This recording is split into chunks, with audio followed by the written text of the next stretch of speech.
Boa noite, sejam muito bem-vindos, muito bem-vindas. Estamos aqui hoje para mais um evento online do Programa de Laranja da Solidariedade Brasil. Hoje será a nossa primeira live técnica de uma série que a gente vai desenvolver ao longo do projeto. Hoje o tema é roçadeira ecológica, as vantagens do uso em pomares de citros. Eu sou Vitor Lacorte, sou engenheiro agrônomo da Solidariedade Brasil e hoje vou ser responsável pela mediação do evento.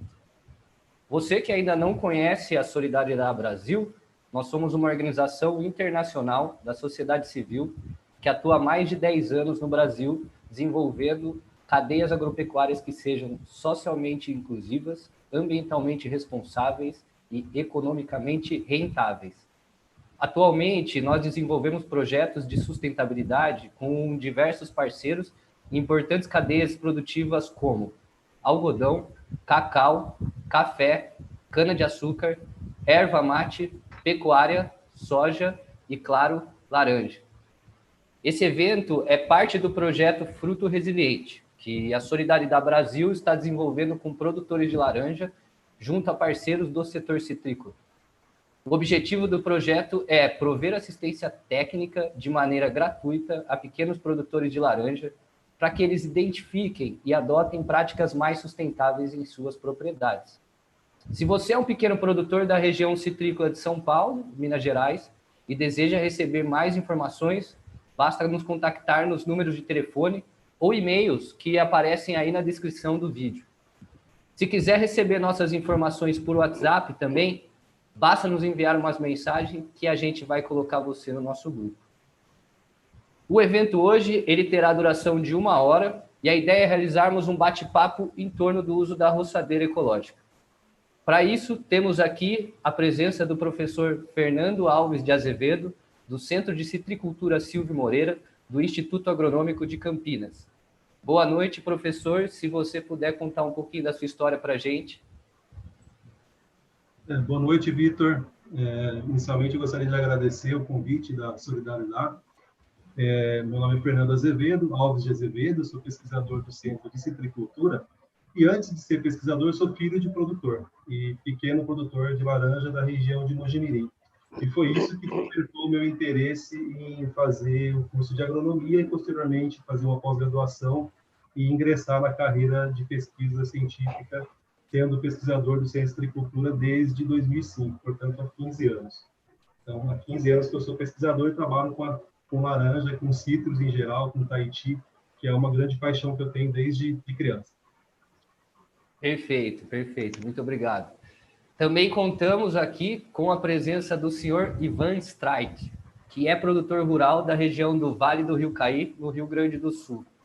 O Ivan, ele é produtor de laranja desde 1979, se eu não estou enganado, né, Ivan? Boa noite. Se você puder contar um pouquinho da sua história também. Pois é, boa noite a todos, boa noite a todas. Para nós é uma satisfação participar desse live e também mostrar algumas experiências que a gente tem feito com o projeto que está sendo apresentado hoje. A minha formação, no passado, foi em ciências exatas, né, com economia, administração de empresas e ciências contábeis. Caí na citricultura de que forma? Oportunidades que se surgiram e me foram propostas no passado, lá em 1979.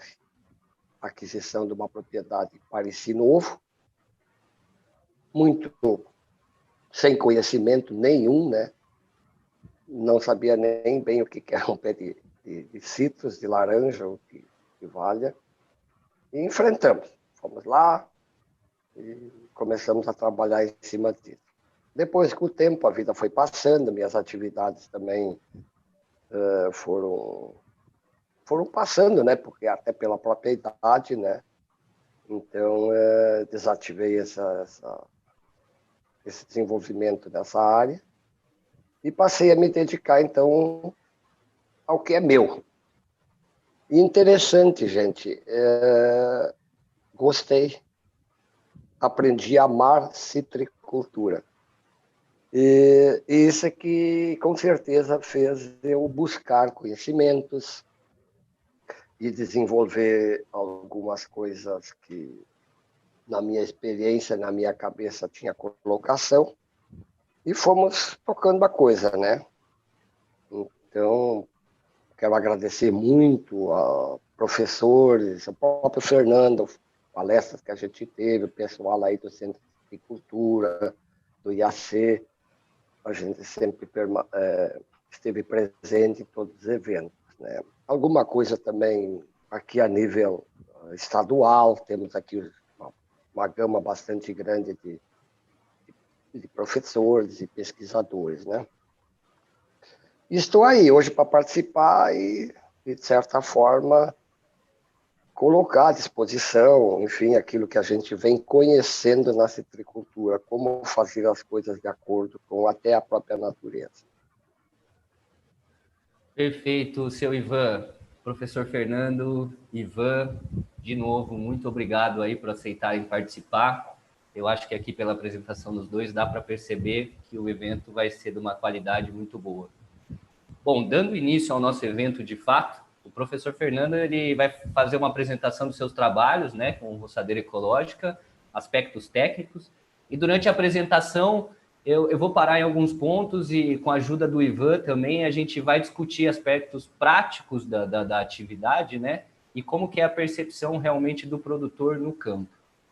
Tá? Portanto, você que está assistindo a gente online, se tiver alguma dúvida, por favor, compartilhe com a gente pelo chat do YouTube ou mesmo por mensagem para um dos nossos agrônomos, que no final dessa live a gente vai colocar em pauta dúvidas e comentários que vierem, tá? Professor Fernando, pode colocar sua apresentação, é com você. Vamos lá.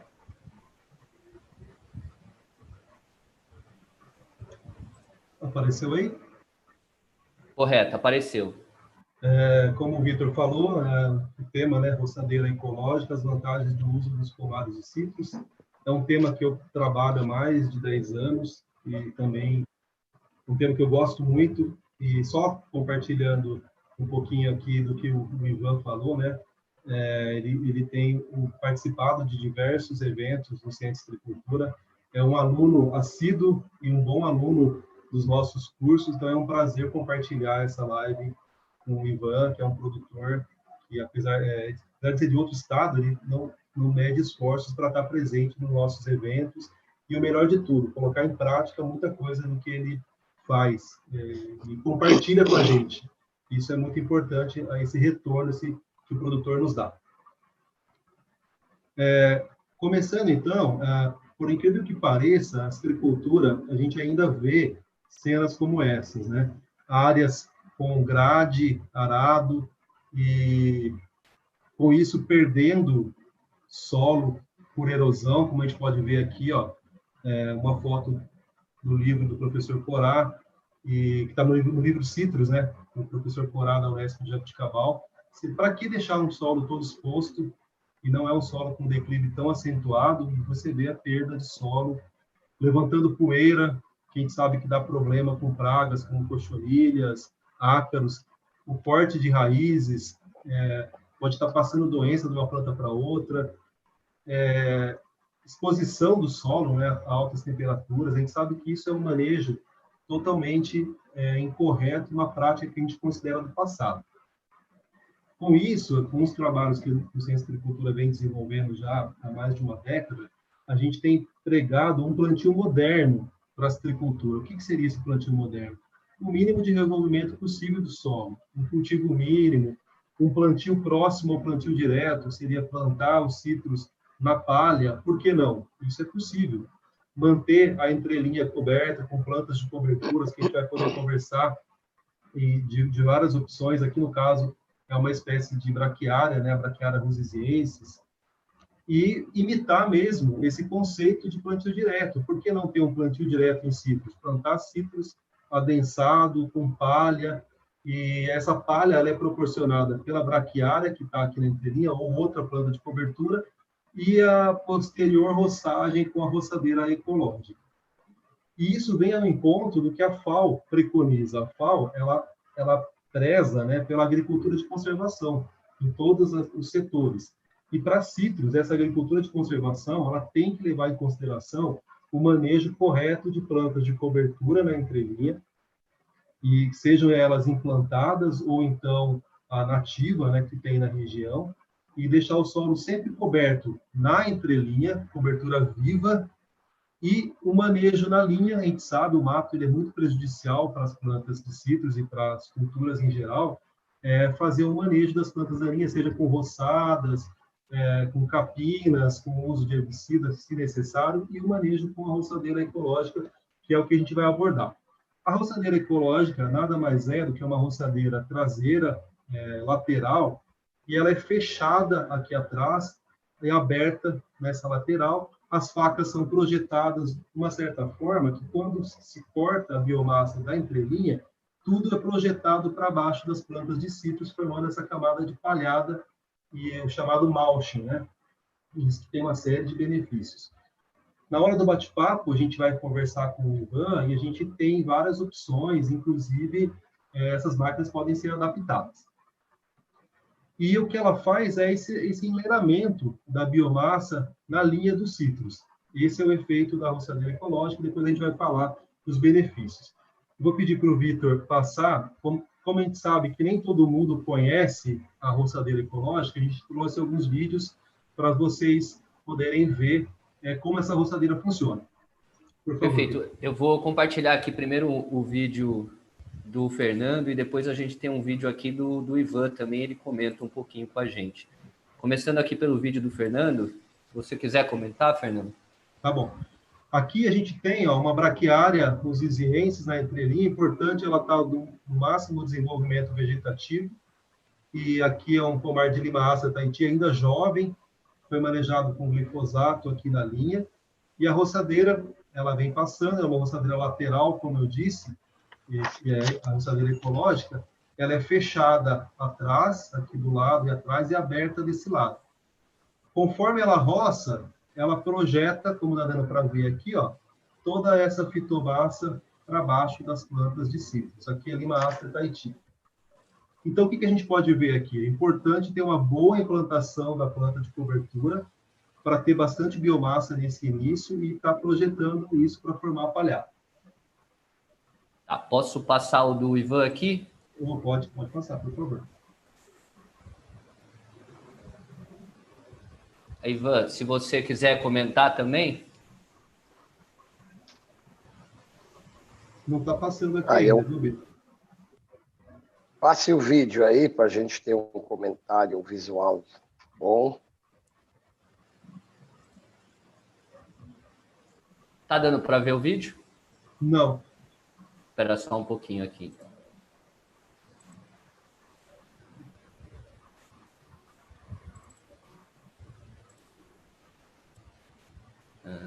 Vocês estão enxergando essa tela. Vou colocar aqui de novo.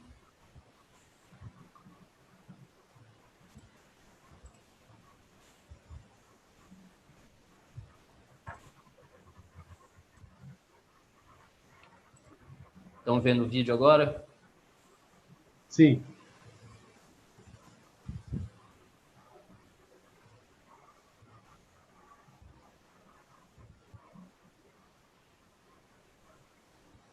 Essa máquina é uma máquina frontal que você tem, né? Sim, é uma máquina frontal que ela trabalha na linha, né? Aí vocês podem ver como é que é o trabalho dela com as navalhas. Primeiro ela faz o corte, ela encosta no tronco, né? Faz todo o corte, depois pelo outro lado faz a outra parte. Então embaixo da planta fica limpo, roçado, com toda aquela fitomassa, aquilo fica toda embaixo da planta, né? Protegendo ela, inclusive já dando uma cobertura daquelas folhas que caem, né? Que são portadoras de várias doenças, como o próprio, principalmente, né? O pinta preta, né? Folhas que caem com cancro. ela já vai tapando, já vai dando uma boa cobertura. E sem necessidade nada de herbicida. É um Legal, trabalho tem o seu outro vidinho aqui, né, Ivan? Você quer que eu compartilhe ele também aqui? Oi, Ivan, o legal é que essa frontal ela é emborrachada, né? Ela não machuca o tronco das plantas, ela, né? ela é emborrachada, ela não machuca o tronco. No que ela encosta no tronco, ela automaticamente, pelo sistema hidráulico, ela faz a volta e continua no outro espaço. Aqui, Ivan, acho que esse aqui é depois do trabalho, né? Sim, aqui é o trabalho que aquela roçadeira fez e depois nós completamos com a roçadeira ecológica, que a gente hoje faz uns 6 ou 7 anos que a gente já tem. Essa roçadeira ecológica, ela joga toda essa massa que a gente está vendo aí para soma com a outra embaixo da planta. Então fica toda a linha coberta e vocês podem ver aí que a massa é alguns centímetros de altura. Isso tudo é uma baita de uma proteção, né? E aí a gente vai acumulando esse material gradativamente. Antes de fazer esse tipo de trabalho, é importante, enfim, ver que tipo de vegetação a gente tem. Então, nessas horas aí, a gente já anteriormente, em cada época de inverno e de verão, o ideal é fazer um plantio de adubação verde, né? Então, essa massa vai crescer, vai agregando com vários tipos de sementes, né? Você pode fazer uma consorciação. Vocês podem ver aqui no vídeo que no meio das entrelinhas fica 1 metro e meio, mais ou menos, onde é que não se mexe. Aquilo ali fica uma área, um habitat, né, para os nossos amigos, né, naturais, que estão ali tendo uma vida. Então, a gente não mexe naquilo ali, a gente deixa aquilo ali.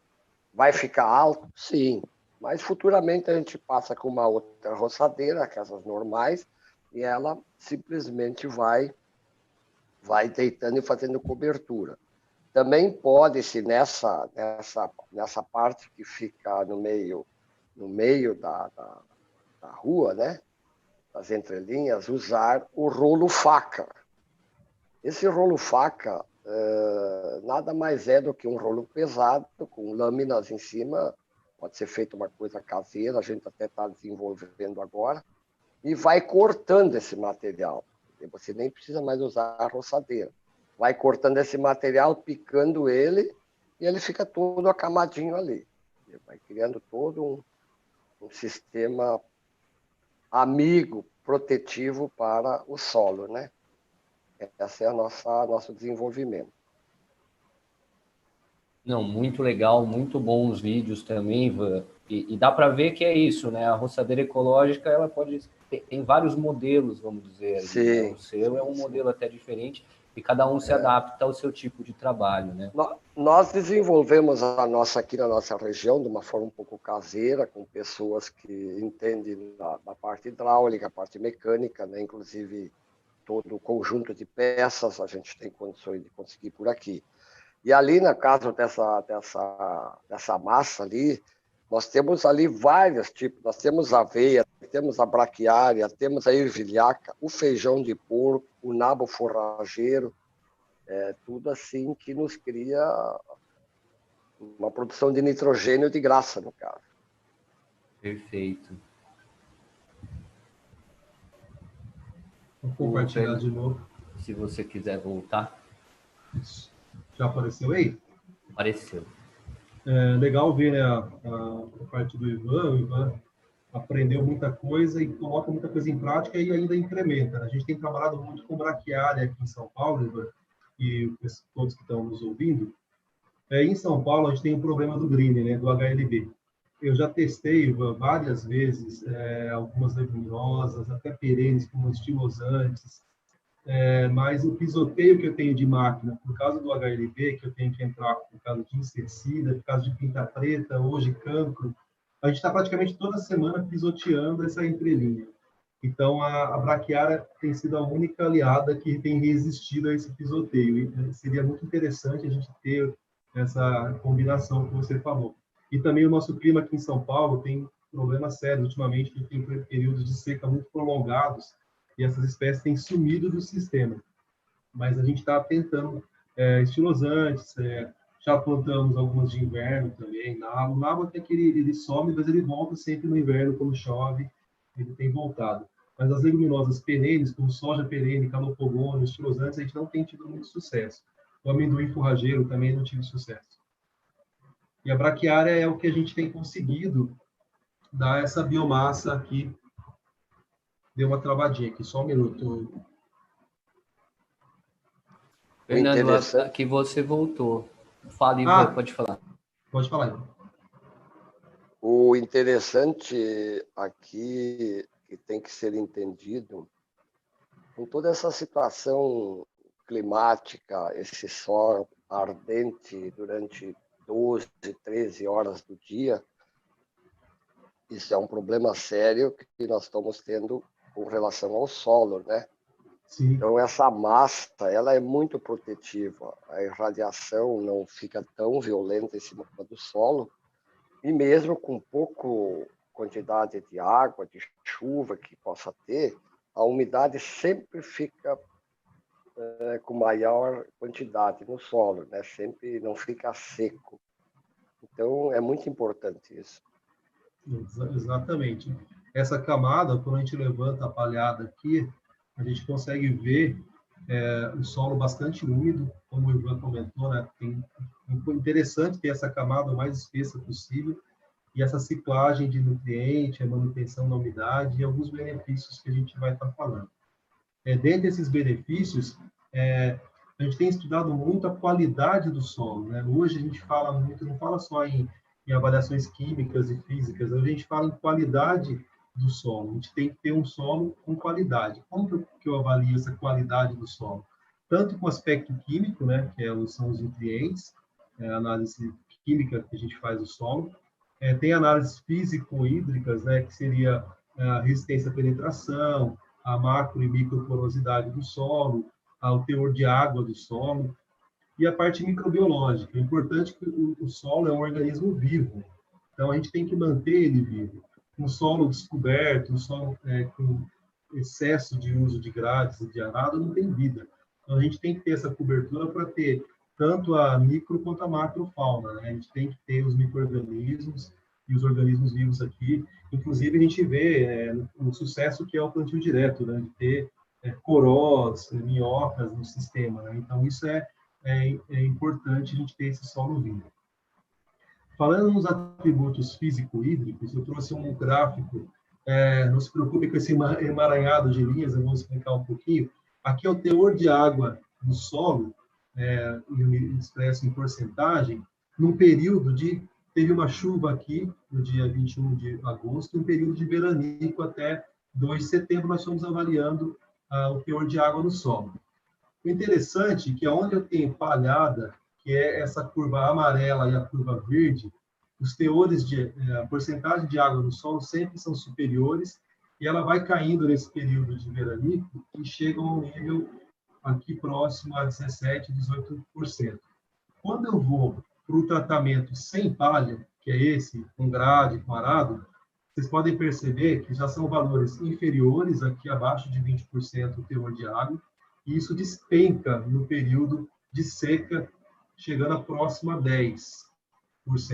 Então, como o Ivan falou, a palhada é muito importante para manter o teor de água no solo. Ela segura, né, a umidade no solo, isso é muito importante. E outro ponto que a gente tem avaliado é a compactação, né? A resistência à penetração no solo na linha dos ciclos, né? Eu tenho aqui uma curva verde, que seria onde está a roçadeira, a palhada, onde tem a roçadeira ecológica, e a curva laranja, que tem sem a palhada. O que a gente tem aqui? No eixo Y, aqui na esquerda, eu tenho a profundidade de 0 até 40 centímetros no solo, e aqui em cima a resistência à penetração, que vai de 0 até 3 megapascal. Quanto mais para a direita, mais compactado, mais está difícil a penetração no solo. Você pode perceber que a curva verde está mais para a esquerda, o que quer dizer que o solo está menos compactado. Onde tem palha, o solo está menos compactado. E nessa Fernando, mesma... Pode falar. só interrompendo um minutinho aqui. Na prática, uma maior resistência do solo, ela significa uma maior dificuldade do solo em absorver e manter a água, é isso? A maior resistência ela está relacionada com a maior compactação desse solo, dos agregados. Quanto maior a compactação, maior a dificuldade das raízes crescerem, maior a dificuldade em se manter a água no solo, né, da água infiltrar nesse solo. Quanto mais compacto tiver, mais difícil a água transpassar essa compactação. É importante que esteja abaixo de 2 essa resistência à penetração. Abaixo de 2. Vocês podem perceber que ainda tem alguns pontos aqui, mesmo na ecológica, que está um pouquinho acima. Então, é mais ou menos isso. Perfeito. Só tirar uma dúvida com o Ivan aqui. Ivan, na sua propriedade, provavelmente hoje em dia você não deve ter mais nenhum talhão que você não utilize a roçadeira ecológica. Mas talvez antigamente você tenha tido. Era nítido, era possível perceber essa questão da água realmente no solo? Você percebia que as plantas se mantinham muito mais nutridas, muito mais túrgidas ao longo do tempo? Como é que era isso na prática? Sim, com certeza. Nós agora, nesse ano 2020, desde novembro de 19, dezembro, janeiro, começamos a ter uma intensidade muito forte do sol, temperaturas elevadas, e, por final, acabou dando aquela seca de 90 dias ou até mais. Todo o nosso solo, de certa forma, estava bastante coberto, não conseguimos fazer toda a propriedade, até porque a gente vem incrementando aos poucos esse tipo de trabalho, né? Então, nas áreas onde é que houve esse tipo de trabalho com cobertura nas plantas, as plantas sentiram muito pouco a falta de água. Claro que lá pelas tantas, a gente até fez uma experiência, por exemplo, a gente, em determinadas áreas, onde é que havia cobertura, 5, 6 centímetros abaixo, nós tínhamos umidade, aquela umidade suficiente para a planta continuar, né, vivendo. Uma coisa interessante nesse trabalho de cobertura, nós temos que entender que o solo, queira ou não queira, ele tem parceiros. Ali tem uma vida, uma biodiversidade incomensurável, né?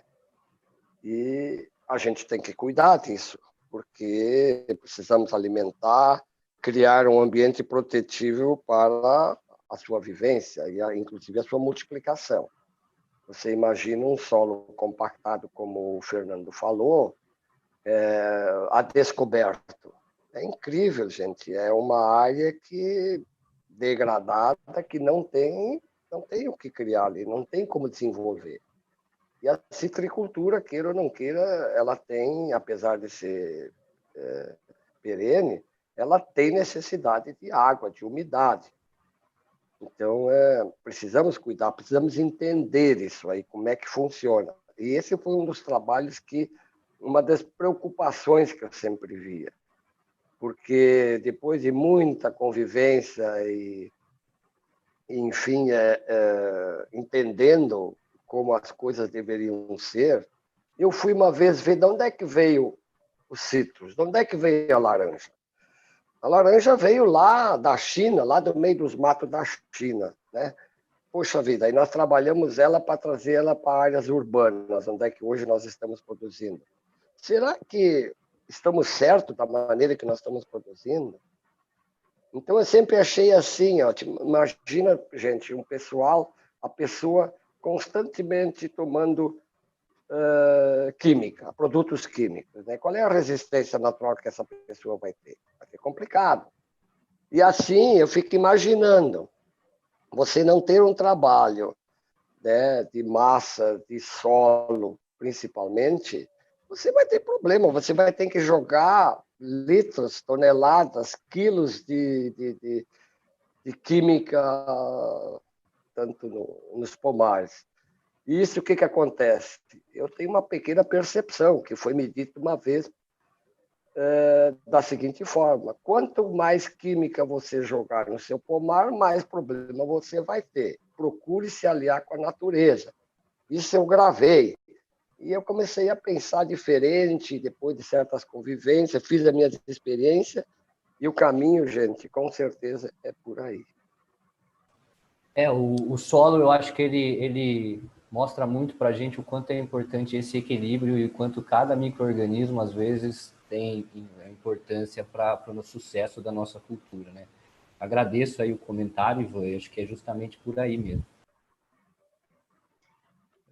E é isso mesmo, a gente tem visto um desequilíbrio grande da citricultura, né? A gente está num ponto com as doenças, e está na hora de a gente começar a pensar, que eu acho que essa live é bem interessante para isso, e os resultados que a gente tem, o Ivan tem na prática, a gente tem nas pesquisas, mostram que é possível a gente ser mais sustentável.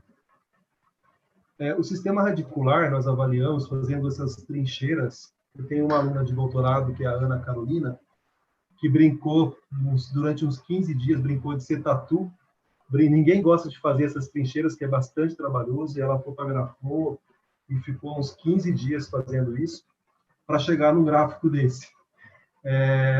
Esse gráfico mostra a densidade de raízes que eu tenho, centímetro de raiz por centímetro quadrado de solo. Aqui a profundidade, tá? De 0 até 1 metro, a gente avaliou até 1 metro, e camadas de 10 e 20 centímetros. E aqui eu tenho a densidade de raiz. Vocês podem perceber, a curva verde é as trincheiras abertas onde eu tinha a palhada, onde estava com a roçadeira ecológica. Na camada aqui bem superficial, dos 10 centímetros, 20 centímetros, olha a quantidade, tem quase o dobro de raízes do que eu tenho nos tratamentos com a roçadora convencional, com a roçadora sem a palhada.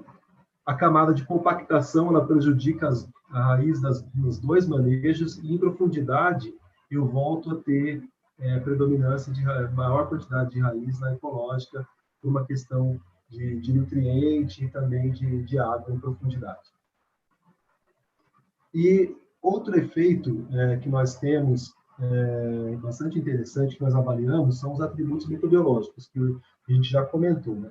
Então, essa vida do solo, né, dos micro-organismos aqui, a gente consegue avaliar através da biomassa microbiana de carbono aqui dos micro-organismos. Isso é expresso em miligrama de carbono de micro-organismo, né, por grama de solo.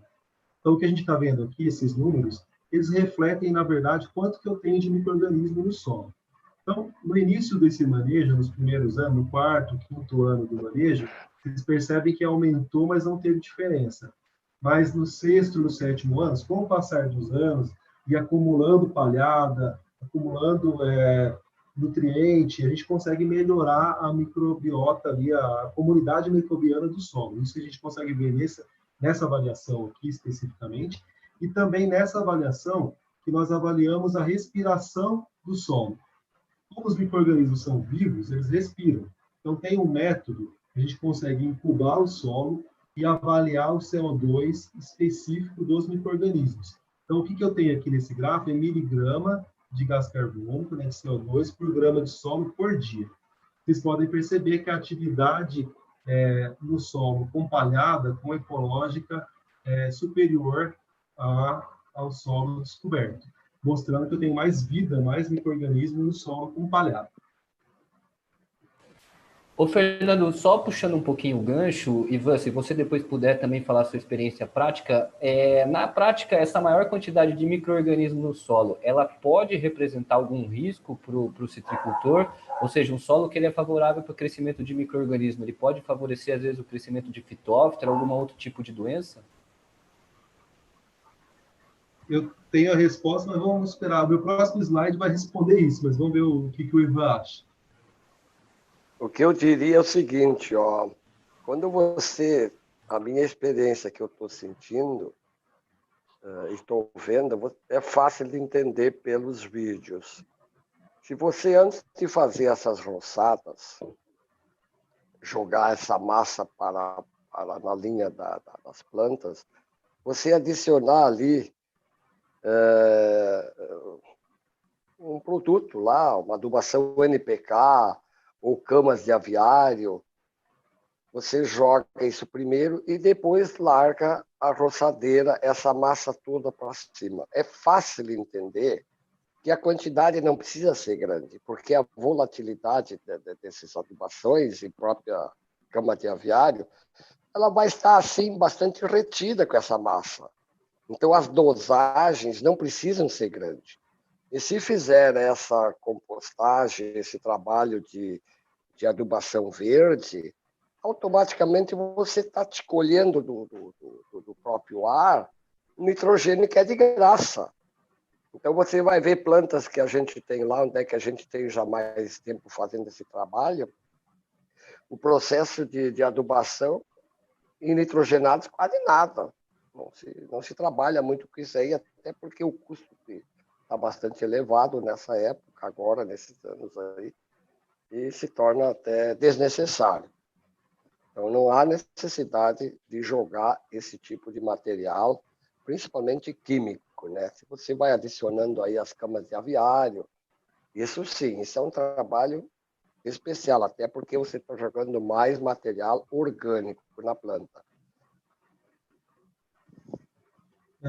Com relação eu concordo com o Ivan, né? Essa questão da adubação orgânica, a gente é um pouco carente de estudos, viu, Ivan?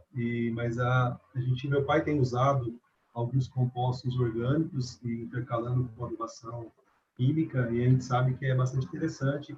E conciliar com a palhada, né? Você colocar o adubo, colocar a cama de aviário e colocar a palha em cima é muito interessante. E com relação à pergunta do Vitor, muito bem colocado, Vitor, os produtores, quando eu mostro essa camada de biomassa, de palha embaixo da planta e mostro micro-organismo aumentando, eles já falam de fitófora. E justamente, a gente não tinha combinado essa pergunta, eu juro para quem está assistindo, justamente com essa dúvida, porque todo mundo me pergunta isso, que meu orientado de mestrado, Caio, ele está para defender um trabalho e vai qualificar amanhã, trabalhou justamente com fitófora, e nós fizemos tudo em condição controlada para poder isolar os fatores, né? Então, a gente tem a fitófora, que foi cedida pelo Eduardo Feitenberg, do Instituto Biológico, que é o especialista, ele é o orientador do Caio. Nós fizemos coleta de solo, tanto solo de área manejada com ecológica, como solo de área de roçadeira convencional, manejo de 6 anos com as 2 roçadoras, né? Colocamos nas sacolas, plantamos a muda de limão-cravo, aqui é só um quarto enxerto, porque não tinha como colocar uma muda muito grande.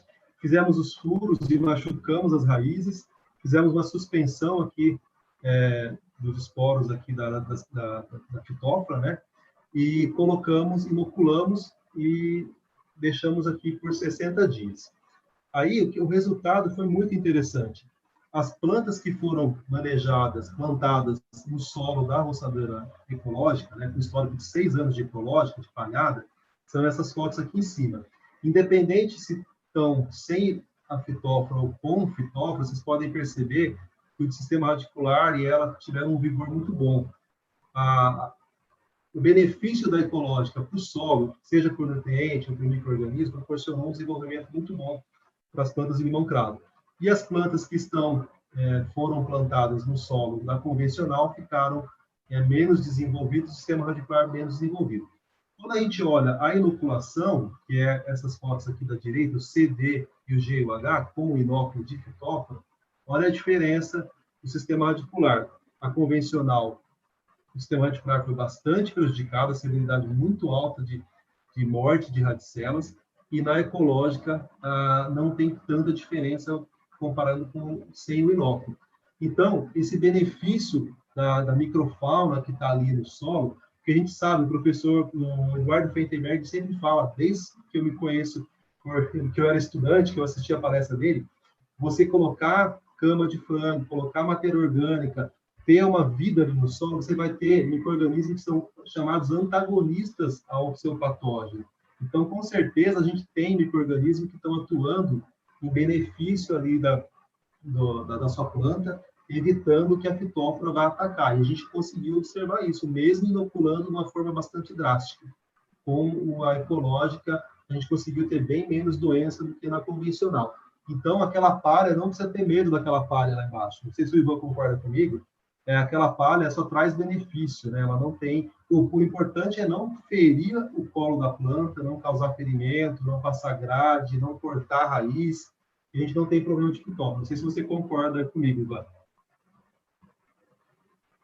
Uma coisa interessante naquele estudo que foi apresentado, aquele vídeo da Ana, como o sistema radicular dessas plantas entre linhas, como elas são profundas. Imagina, isso são praticamente canais que conduzem a água, a fertilidade, né? A aeração do solo. Por isso que nessas plantas aí que aparecem aí agora que o Fernando apresentou, o sistema radicular fica sadio, ele se desenvolve, ele vem embora, ele tem o que ele precisa, ele está recebendo. E isso tudo é de graça, não há necessidade de manejos mais complicados, né, com química e outras coisas mais. Isso é que nós temos que começar a entender, porque depois de tanto tempo, eu sempre vejo assim, ó, nenhuma tecnologia é boa quando o solo não é conservado vivo. Nós precisamos ter vida no solo. Você precisa botar a mão no solo e ver que ali existe umidade, granulometria, né? Não é um solo salinizado enfim, com produtos e outras coisas mais. E a hora que nós começarmos a entender esse trabalho, essa fisiologia, esse querer da planta, nós vamos ter resultados. E eu acho que nós temos que partir por um caminho assim, porque, queira ou não queira, nós, cada ano, cada época, temos novidade na citricultura, em termos de praga, em termos de doença. Por que isso está acontecendo? Entendeu? É um questionamento que eu me faço seguido. Nós agora, na nossa propriedade, estamos partindo para um trabalho de sombreamento. Nós vamos colocar na linha, uma sim e uma não, plantas de sombreamento. Não é possível, imagina um de nós ficar o dia todo ao sol. A planta, quer ou não queira, ela precisa de um descanso, ela não precisa de tanta insolação. E, infelizmente, o clima está gerando essa situação e nós temos que procurar alternativas. Como? Naturalmente. É um trabalho que nós estamos fazendo e vamos ver, com certeza, resultados positivos. Isso aí a gente viu fora do Brasil e funciona bem. Esse ponto é interessante, você está bem antenado, porque a gente tem estudos hoje do Fundecitrus e do Centro de Citricultura. O Dr. Dirceu, lá no Centro de Citricultura, tem trabalhado com o grupo da fisiologia, com o caulim para repelência de psilídeo, no caso do Fundecitrus. Depois foi se percebendo que o caulim, ele, por cobrir a folha, né, você segura um pouco a incidência de luz, e tem alguns trabalhos que mostram que é bom para a planta acaba tendo uma fotossíntese maior e não precisa de tanta luz como você falou. Realmente, você está bem antenado aí com o que a pesquisa tem buscado. E falando ainda de micro-organismos, né, a gente falou dos benéficos lá da microfauna.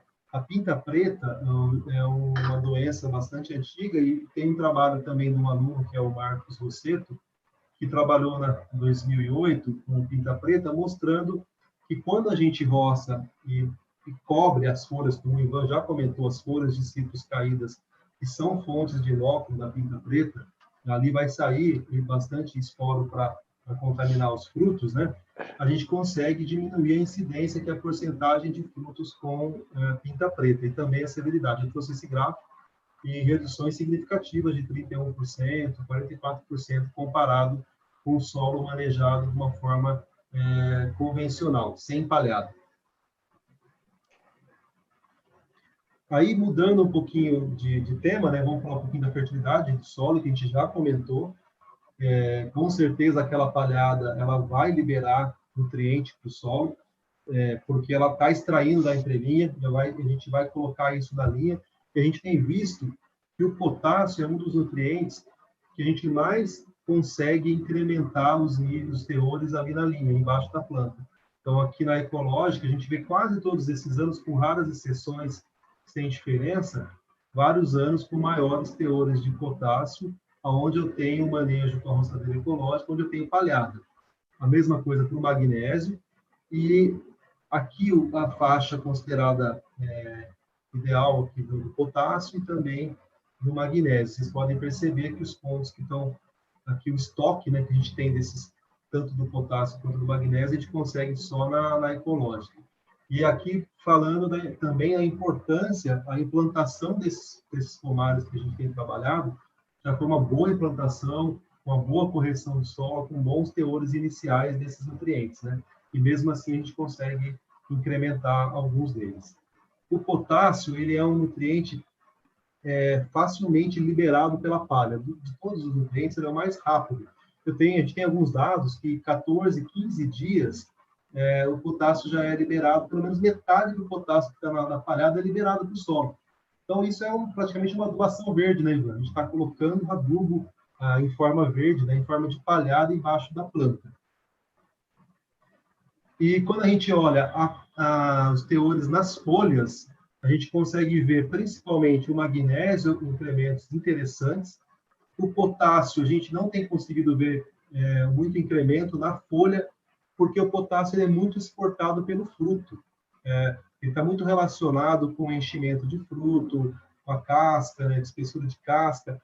Então, se eu vou mostrar mais para frente, como eu estou produzindo muito mais na roçadeira ecológica, no tratamento com roçadeira ecológica, eu estou exportando muito nutriente. Mas, por outro lado, eu estou mantendo os níveis ainda dentro da faixa adequada. No magnésio, já consigo alguns pontos fora da curva e um incremento onde eu tenho a ecológica. Vitor, tem alguma pergunta? Pode tocar, Vitor. Não, então, vamos aproveitando que você deu uma paradinha aí, para o produtor mesmo, potássio e magnésio, você sabe em relação a que metabolismo na planta ele vai refletir diretamente em que? Você tem como dar uma palhinha para a gente, Fernando? São dois, todos os nutrientes são importantes, são essenciais, né? Os que a gente conhece, nitrogênio, fósforo, potássio, magnésio, enxofre e os micro também. O potássio ele é muito importante, como eu estava falando, para o enchimento do fruto, para a expansão de folha, divisão celular, para a troca de cátions entre as células. Ele é muito importante. Tem até chamada bomba de potássio, né? Na fisiologia a gente aprende. É um nutriente muito importante. E ele é muito fácil, ele é muito móvel na planta, né? E a gente consegue ver fácil sintomas de deficiência em folhas velhas, né? O magnésio, ele é principalmente tá dentro da molécula da clorofila. Então, a coloração verde das folhas, quanto mais verde o pomar tiver, mais magnésio a gente tem. Porque a clorofila, por que a clorofila é importante? A clorofila, ela é responsável pela fotossíntese, né? Então, é muito importante a gente ter moléculas de clorofila lá na planta, pela questão da fotossíntese, e também o que a fotossíntese faz? Ela produz fotoassimilados, os açúcares, que são importantes para a manutenção da planta, de toda a vida da planta, né? Vamos tocar? Falar um pouquinho de controle de plantas daninhas, que é outro ponto muito importante, porque essa palhada, ela é uma barreira física, né? Então, o que a gente tem observado nesses anos de experiência com a roçadeira ecológica é uma redução de 40%, perdão, passou uma a mais aqui, de 40% do número de plantas daninhas na linha dos citros, simplesmente por usar um equipamento como a roçadeira ecológica que mantém a palhada aqui. Então, aqui eu tenho o número de plantas daninhas por metro quadrado. Vocês podem perceber que sempre na roçadeira ecológica tem números inferiores. E isso, em média, dá 40% da redução. O que isso quer dizer? Que eu posso trabalhar com redução de herbicida. O Ivan muito bem colocou, eu não tenho trabalhado com roçadeira frontal, mas eu conheço produtores que usam e realmente está praticamente tirando o herbicida. Quando essas plantas vão crescendo, elas vão sombreando a linha, eu uso aquela frontal, o Ivan pode afirmar ali, eu consigo eliminar praticamente o herbicida. Aqui no meu caso, eu consigo reduzir em 40% a 50% o herbicida. O Ivan pode falar um pouquinho, Ivan, da sua experiência? Uma coisa interessante que a gente pode notar quando um solo tem problema, por exemplo, uma propriedade, problemas químicos, por exemplo, amendoim bravo. Quando você aparecer com amendoim bravo no seu pomar, no seu solo, é um anúncio de esgotamento de molibdênio. O capim colchão indica deficiência de potássio. O dente de leão somente aparece em solos férteis, bem providos de boro. Então, o solo está falando. Claro que a gente precisa de um pouco de conhecimento para entender. Mas se nós formos sensíveis quando começar a aparecer essas coisas, pode fazer uma análise que vai dar na mosca. Problemas físicos, por exemplo, o cabelo de porco, se aparece, são em áreas queimadas. Indica o quê? Um solo ácido. Então, essa percepção, o capim, o carrapicho, indica solo compactado, solo duro. O capim marmelada, por exemplo, é uma deficiência de zinco. Então, veja, gente, nós, produtores, nós temos assim, a natureza fala, a solo fala, e diz a sua deficiência, ou também a sua parte bem atendida. Então, não é difícil entender, que precisamos buscar conhecimento, conversar com a sua situação, com o seu pomar, ver o que ele apresenta. Claro que consorciado com toda uma tecnologia de desenvolvimento de produtos, enfim, vejam só como essas roçadeiras, esse trabalho, essa ferramenta tão valiosa que foi descoberta, inventada, como isso é um grande parceiro para nós produtores. Então, é uma coisa que nós trabalhando com mais algumas plantas, enfim, adubações aí, nós vamos ter uma série de vantagens. E com certeza, devagarzinho, a gente vai chegando numa situação mais sustentável. Sim. Porque realmente a citricultura tem mandado muito custo. Eu estou enxergando a coisa assim sob esse aspecto, com bastante valor, assim, bastante simples e gratuito, de certa forma. E aí fica uma questão aqui minha, olhando a apresentação do Fernando, os comentários do Ivan, né? Acho que são inúmeros as quantidades de benefícios que a roçadeira ecológica traz, né?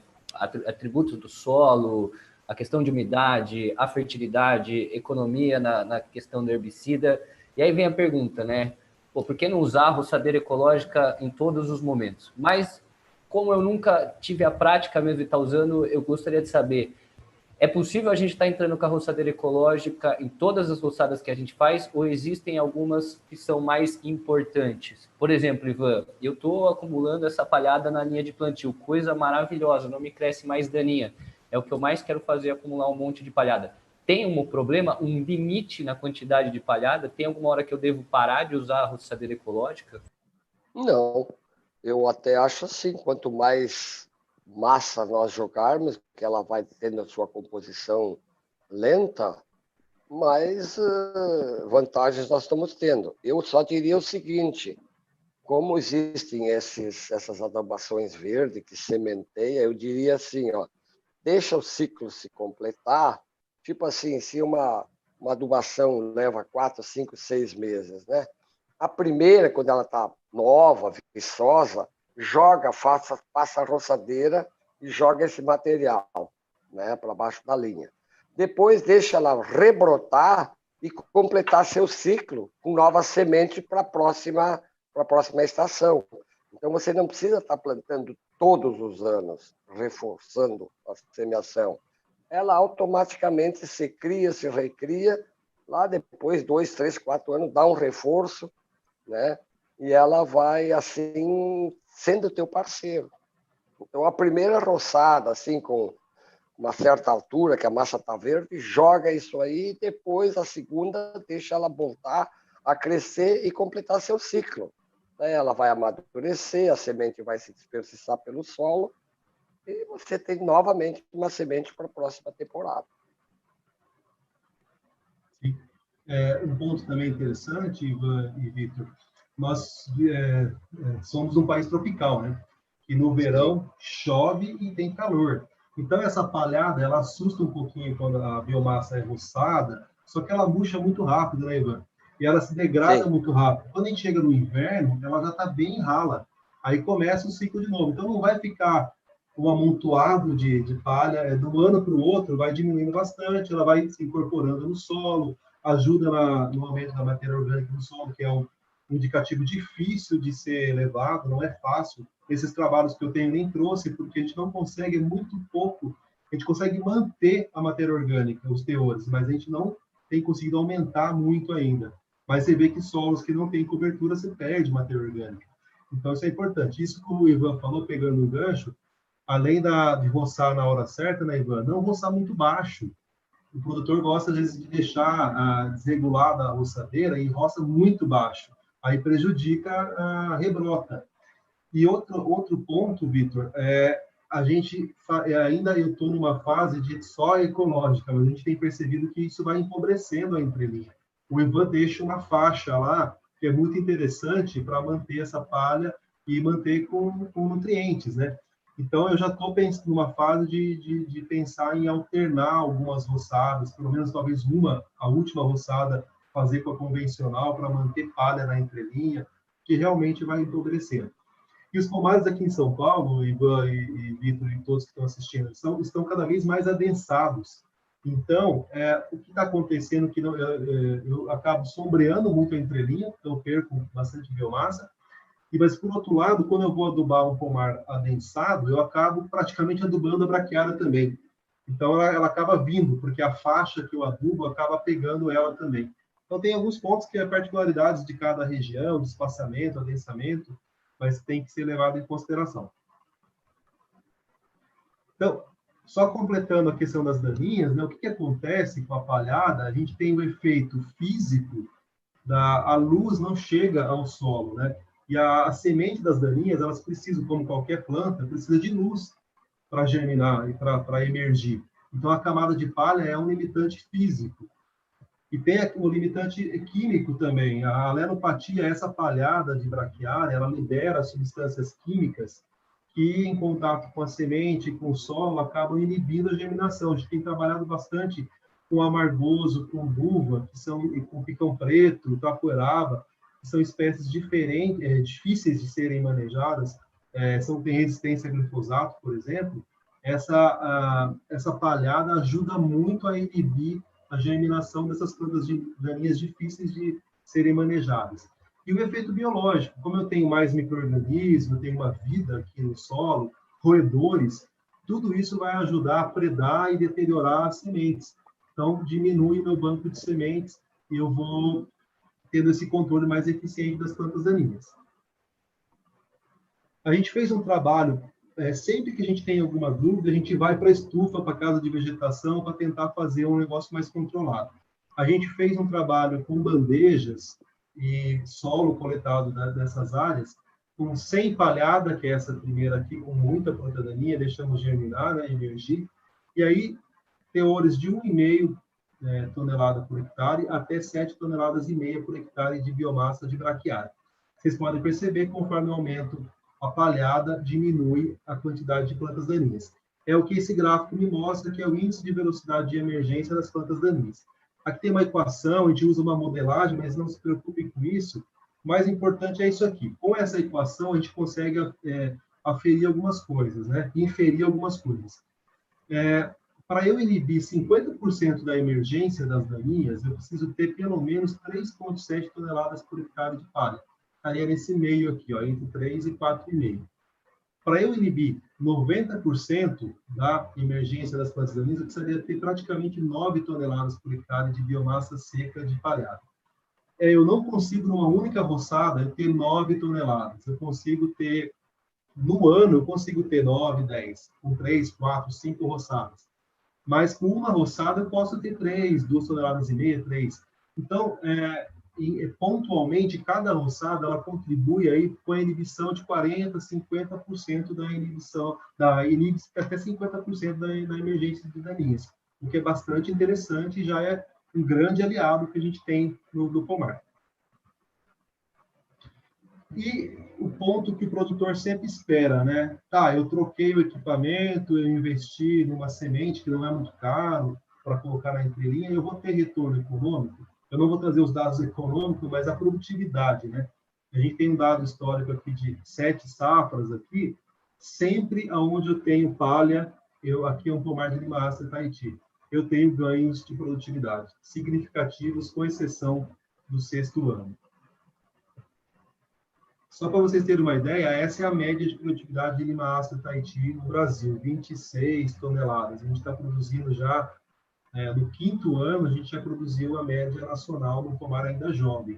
E isso foi dobrou com o pomar de 8 anos. Para ficar mais claro, que o que a gente conseguiu no acumulado aqui de 7 safras, na ecológica, um ganho de quase 40 toneladas. Isso, para quem é produtor, como o Ivan, meu pai é produtor, é uma safra. Você, em 7 safras, ganhou uma safra. Parece que é pouco, mas não é. Bastante. E fora a preservação que você tem do seu solo, a sustentabilidade que você tem no sistema, sem incrementar muito o custo. Aqui umas fotos, né, de como é o pomar de Limaça Tahiti que eu estou falando, né, com 8 anos. A Brachiara rusizense aqui se adaptou melhor. Eu não entrei muito em detalhe, mas a gente testou também a decumbens, ela é um pouco agressiva, no caso do Tahiti. Aqui eu tenho rusizienses na entrelinha, ecológica e uso de herbicida. Eu peguei uma planta que foi a mais produtiva, não é a média do tratamento, tá? Mas eu tive uma planta que produziu, nesse ano, 70 toneladas por hectare. Se eu fizesse a média, né? Se essa planta representasse o pomar todo, 180 quilos por planta de Limaça Tahiti. Lembrando que Tahiti é uma fruta que dá, no máximo, aí 100 gramas, 110 gramas, é bem menor do que laranja. Aqui a gente tem também Limaça Tahiti, para mostrar para vocês no sistema convencional e no sistema com palha, né? Eu sempre trago fotos de planta, que eu sei que o produtor gosta de ver essas imagens. E fechando aqui, alguns números que a gente gosta de colocar, o Dirceu usou também esses números da primeira live que a gente fez em parceria com a Solidariedade. A gente tem um potencial muito grande de inovação e de sustentabilidade com o uso da palha, né, manejada como roçadeira ecológica, a palha aqui de Urucua rusizense manejada com ecológica. Os nossos trabalhos aqui de 10 anos, todos os trabalhos que nós temos, com laranja, com Limaça, com Tahiti, a gente tem uma média de incremento, e são 10 anos consolidados, é bastante tempo, de 30% de incremento de produtividade. Aqueles dados de plantas daninhas consolidados, a gente consegue ver, a gente pode reduzir o número de aplicações de glifosato pela metade. A gente consegue, o Ivan mostrou ali que com aquela frontal, talvez dá para reduzir mais ainda, né, Ivan? O potássio... Pode falar, Ivan. Você tem aí, Fernando, aquelas fotos que eu lhe mandei daquela vegetação das entrelinhas, onde é que aparece grotalária, enfim. Eu devo ter, Ivan, deve estar no WhatsApp, eu posso ver com o Vitor se ele tem lá também. Você quer que passe? Tudo bem. Eu acho que, Ivan, até isso daí, acho que a gente vai até ficar tendo que deixar assunto para outra live, tá muito legal aqui, tá super interessante, eu percebi que tem assunto pra caramba, a gente tem muita coisa para conversar, mas é isso, estamos batendo o nosso horário aqui também, mas foi uma conversa, assim, extremamente rica, na verdade, né? Com certeza a gente tem muito mais para conversar ainda também. E aí a gente até procura e faz e realmente apresenta essas fotos, mais as coisas práticas também, né? Tá bom. Só fechando, então, a gente tem também o aporte de potássio muito grande, como a gente falou, a manutenção de água no solo, bastante interessante. E a gente acaba atendendo, né, aos objetivos de sustentabilidade que a FAO preconiza, né? Então, são aí 17 objetivos, a gente acaba se enquadrando em vários deles, como a questão da fome zero, agricultura sustentável, consumo e produção responsáveis, preservação da vida da água, vida terrestre.